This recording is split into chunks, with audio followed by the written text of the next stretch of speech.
Hello guys! Hello Pisces! Welcome dito sa aking channel. Kapalar 888. Welcome guys. Alamin natin kung anong messages, vibration, gabay energy para sa lahat ng Pisces. Ito general reading. So alamin lang natin kung ano ang message na gustong ipahiwatig sa'yo. So this is timeless. Pwede siyang mag-resonate ngayon, bukas, makalawa, next month, or posibleng nararanasan mo na siya sa ngayon, or pwedeng nangyari na siya sa past. So, thank you sa lahat ng mga Pisces na naandito pa rin sa aking channel. Yung mga dati kong subscribers, yung mga dati na naandito. Kung hindi ka pa nakapag-subscribe, please lang, paki-like and subscribe. Paki-press ang notification bell button para updated kayo sa mga videos na ina-upload ko. Okay. So, Pisces, first card mo is number 1. Number 1 is spirit guide.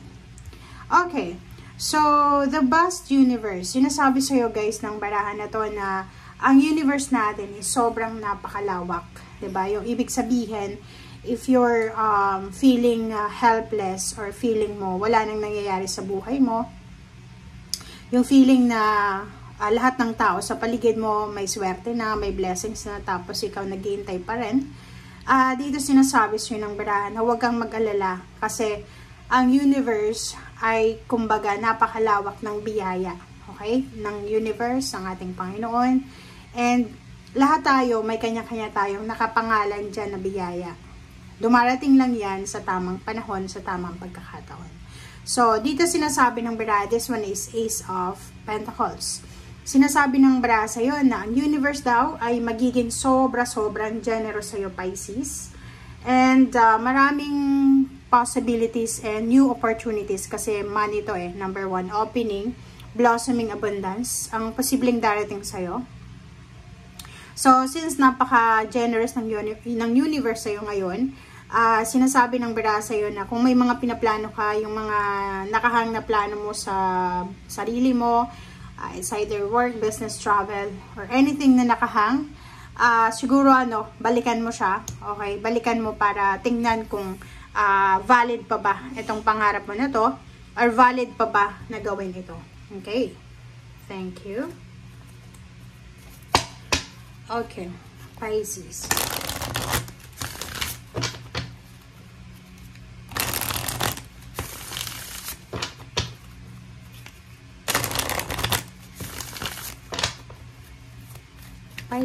Pisces. Tingnan natin ano ba ang message na para sa'yo. This is general reading. Number 5, wisdom. So, yun. Pisces, atong number 5 na to, it's an idea. Diba? Or idea siya. Marami. Sinasabi ng barahan sa'yo dito na gamitin mo, Pisces, yung kaalaman mo. Maybe marami kayong mga habits, mga hobby na pwede nyong pagkakitaan through internet. Diba? Like, halimbawa, marunong kang kumanta, diba? So, kumanta ka sa YouTube, diba? Sumayaw ka, mag-zumba, parang ganon. Or may mga crafts kayo, diba? Like sewing, or anything na pwede nyong may showcase sa mundo, pwede nyo daw na pagkakitaan. So, dito sa number 5 na to, huwag kang masyadong mag-aalala. Use your wisdom, use your knowledge, use your strength, para, kumbaga, makadagdag ng kita sa'yo, and at the same time, mag-enjoy ka. Okay, thank you. And sinasabi sa iyo, Pisces, ng barahan na yan na hindi ka, kumbaga, mahihirapan. Hindi ka mahihirapan sa buhay kasi you have huge, vast amount of experiences sa buhay na pwede mong pagkukunan ng mga, kumbaga, sagot sa mga pwede mong pagdaanan. So, nakikita natin dito na hindi ka masyadong mahihirapan talaga. Okay, thank you.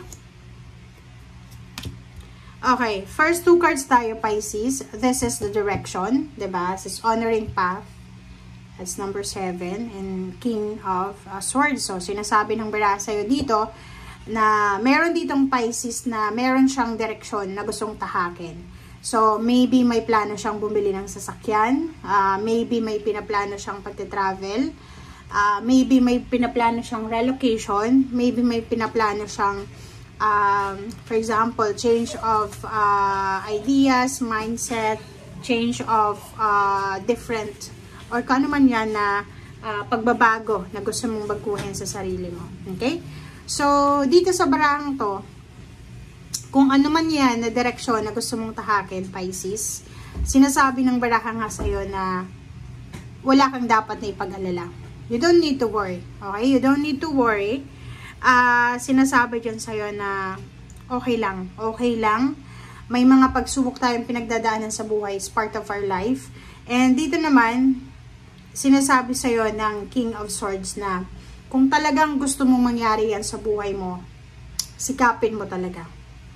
Yung progress, di ba? Yung transformation. May mga dream country, dream travel kayo, or dream location to retire, parang ganon. Sinasabi ng baraha sa'yo na hindi pa huli ang lahat. Okay? You have everything. Meron ka na pwedeng simulan, di ba? So, kung ano yung strength mo sa ngayon, gamitin mo siya para makapagsimula ka na. Okay? Okay, next card natin.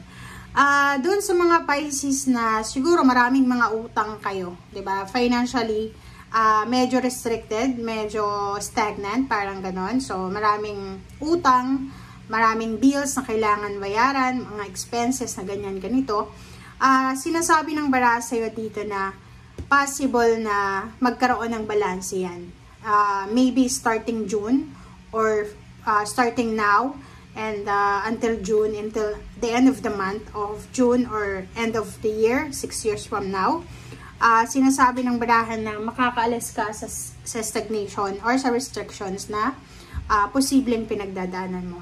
Nakikita ko rin sa'yo dito yung 8 of Swords and Toys, yung huge obligations, duties and responsibilities.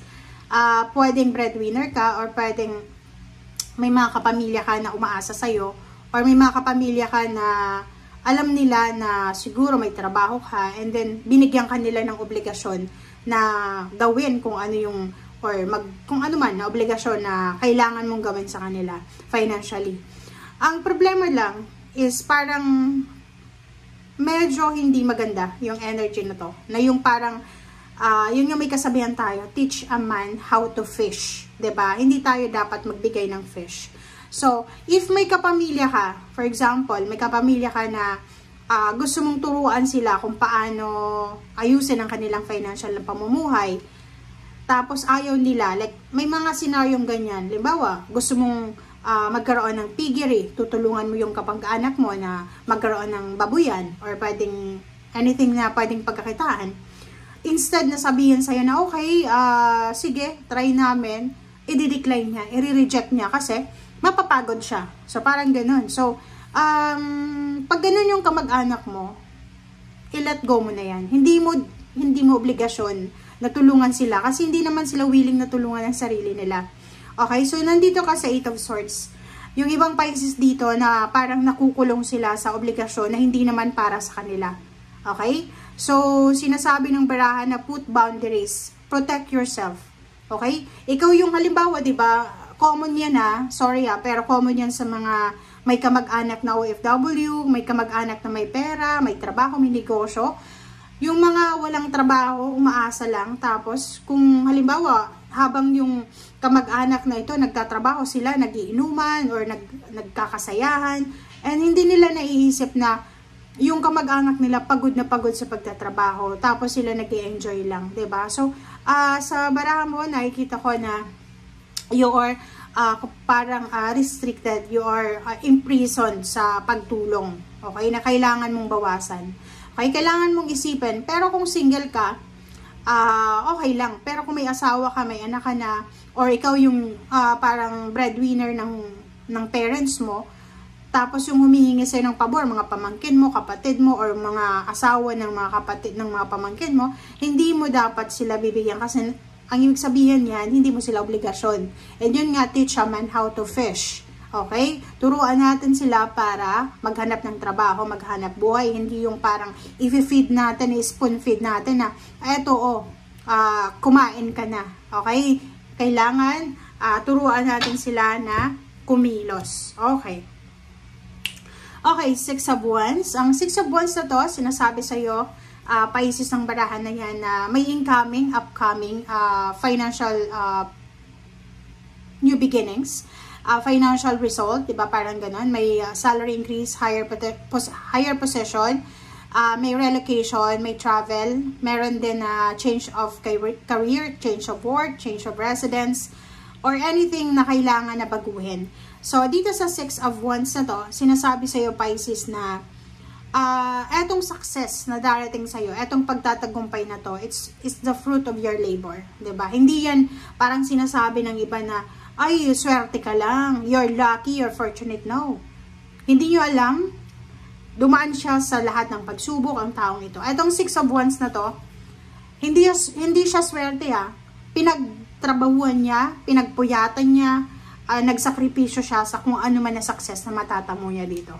Okay? Parang ano lang yun yung gagraduate na Pisces sa university or sa college na nag-spend siya ng how many years, okay? Nag-senior high pa siya bago siya nag-university or nag-college. So, dito, sinasabi na sobrang sobrang kumbaga hard-earned success siya na posibleng darating sa'yo, Pisces.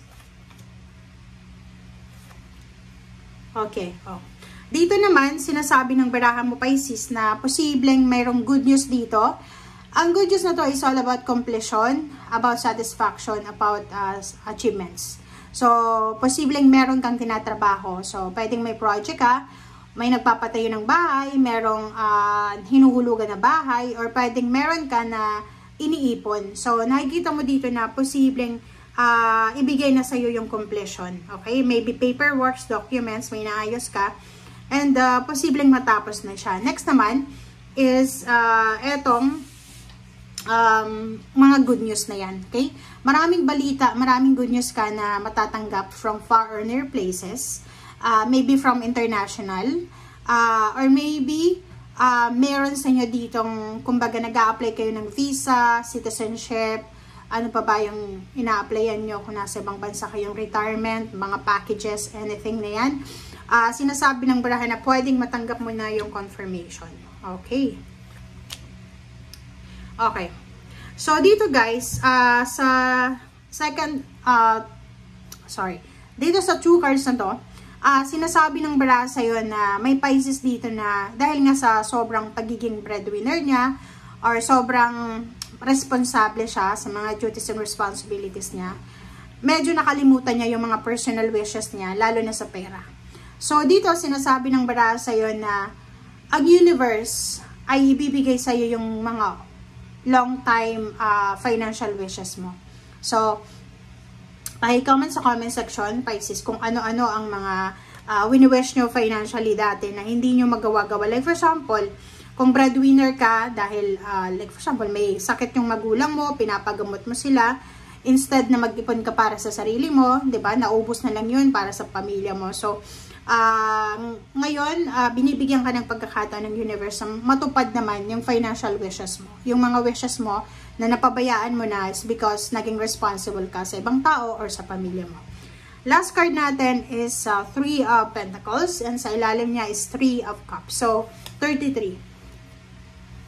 Pisces, sinasabi ng baraha sa'yo na huwag kang mag-guilty. Anumang success, anumang pinagdadaanan mong swerte, or sabihin natin swerte, or good luck, good fortune, ang pinagdadaanan mo sa ngayon, blessings, prosperity, and abundance, deserve mo yan. Okay? So, be happy. Okay? Be happy. Be contented. Be satisfied. Kasi deserve mo yan. And yung Three of Pentacles, sinasabi ng baraha sa'yo na isang partnership, financial partnership and collaboration, ang posibleng rason kung bakit ka magiging sobrang masaya. Okay, so thank you guys for watching, Pisces, and see you again. Bye!